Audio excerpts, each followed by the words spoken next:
তারেক রহমানকে ডানে নিতে, বামে নিতে, উমুককে নিতে, কিন্তু না, তারেক রহমান বিএনপির রাজনীতিকেই ধারণ করে ঠিক জায়গায় টিকে আছে।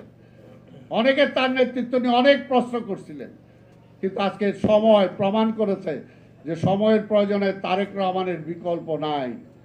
ভারপ্রাপ্ত চেয়ারম্যান তারেক রহমান, সেটাও এই সরকারের আমলে না, যখন ফ্যাসিবাদ ক্ষমতায়, তখন তিনি 31 দফা দিয়েছিলেন সংস্কারের জন্য, রাষ্ট্র ব্যবস্থা সংস্কার করা দরকার, এবং শুধু বিএনপি না, সকল আন্দোলনকারী রাজনৈতিক দলের পক্ষ থেকে। এই সরকার ক্ষমতায় এসে হাজার হাজার ফাইল জোগাড় করে ফেলছে, কতগুলো সংস্কার কমিটি করছেন বিভিন্ন বিশেষজ্ঞদেরকে দিয়ে, এখন বোধ সেগুলো বোধ খুলেও দেখে নাই। কিন্তু 31 দফা যে একটা সংস্কারের জন্য দেওয়া হলো এই সরকারের কাছে, এখন পর্যন্ত কি এই সরকার সেই 31 দফাটা খুলে দেখছেন বা রাজনৈতিক দলগুলোর সাথে আলোচনা করছেন যে আপনারা কি সংস্কারটা চান? রাজনীতি করবে রাজনীতিবিদরা, দোষ দিবেন রাজনীতিবিদদের, রাষ্ট্র পরিচালনা করবে রাজনীতিবিদরা, আর সেই রাজনীতিবিদদের বাইরে আপনারা সংস্কার করে, অর্থাৎ আমি একটা ড্রেস পরবো, আপনি নিজের সাইজে বানায় আমারে পরতে বলবেন, তাহলে এটা তো হবে না। আমরা জানি, হ্যাঁ, রাজনীতি মেধায় স্বাভাবিকভাবে ওনারা সবচেয়ে, আজকে সালাউদ্দিন সাহেবের মধ্যে সব গুণই আছে, উনি একজন ব্যুরোক্রেটও ছিলেন, উনি আবার আইনের মানুষও, আবার উনি রাজনীতিবিদও, কাজে উনি হয়তো এই বিষয়টা আরও ভালোভাবে বলতে পারবেন। কিন্তু এটা তো মেধার কোনো, যে আমি আগেই বলছি, মেধার কোনো বিকল্প নাই। কাজেই মেধাবী লোকগুলো সবচেয়ে বেশি, প্রথম যেটা দরকার, দেশপ্রেমিক হওয়া দরকার এবং প্রো পিপল হওয়া দরকার। কিন্তু দেখেন, যা হিসাব করে দেখেন, তারা সবাই, ভাই কিছু খারাপ মনে করতে পারে অনেকে, কিন্তু আমি বলি সবাই সেলফিশ। এবং আজকের রাষ্ট্রের এই যে যত সমস্যা বলেন, আরে ভাই হাসিনা কি রাজনীতিবিদ ছিল নাকি? হাসিনা তোর বাবা মারা যাওয়ার পরে একটা ভেকুয়ার মধ্যে আইসা নেতা হয়ে গেছে, বেনিফিশিয়ারি। আমি বলবো রাজনীতির সবচেয়ে বেনিফিশিয়ারি হলো শেখ হাসিনা, এবং সে তো রাজনীতিবিদ ছিল না, সে একটা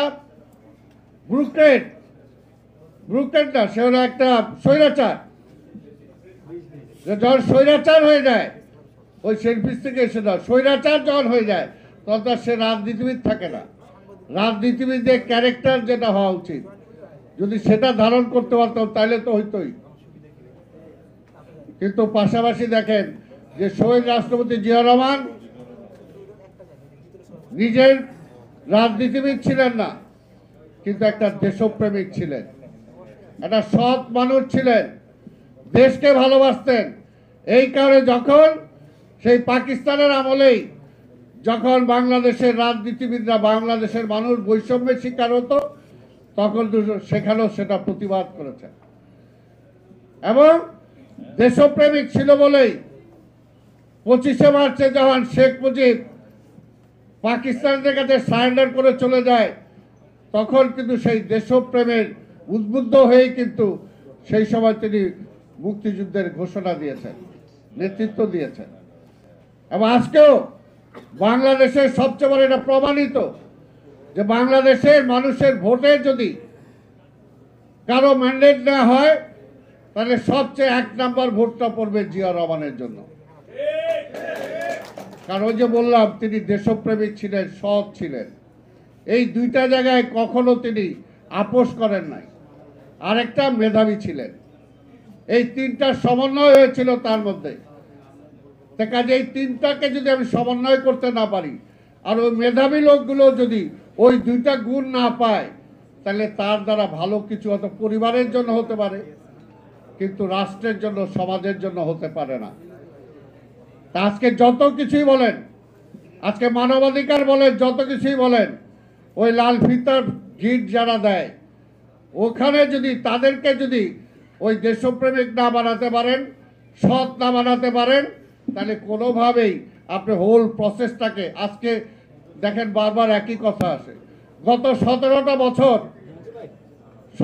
বছর যে আজকে রাজনীতি, আজকে সালাউদ্দিন সাহেব কোত্থেকে আসছে? একসময় ছাত্র দল করছে, ছাত্র রাজনীতি করছে, আজকে এই পর্যায়ে আসছে।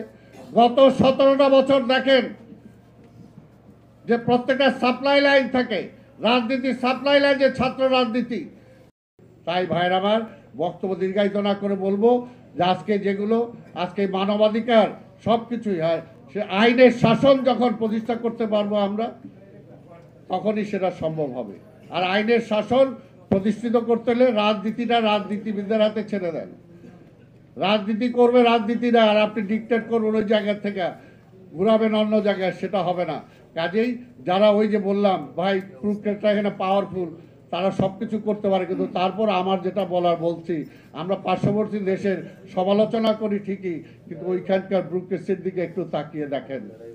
তাই আপনাদের সবাইকে ধন্যবাদ জানিয়ে ইনশাল্লাহ আজকের এই ক্রাইসিস মোমেন্টে আমরা যাতে সঠিক সিদ্ধান্ত নিতে পারি, এবং সঠিক সিদ্ধান্ত একটাই হবে, এই সরকারকে বোঝানো যে ভাই এনাফ ইজ এনাফ, আপনি অনেক করছেন, আর দরকার নাই, এখন একটা নির্বাচন দেন, জনগণ ঠিক করুক আগামী রাষ্ট্র কি পরিচালনা হবে, তারপরে বৃহত্তর সংস্কার কি হবে কি হবে না 31 দফা অলরেডি রাজনীতিবিদরা দিয়েছে।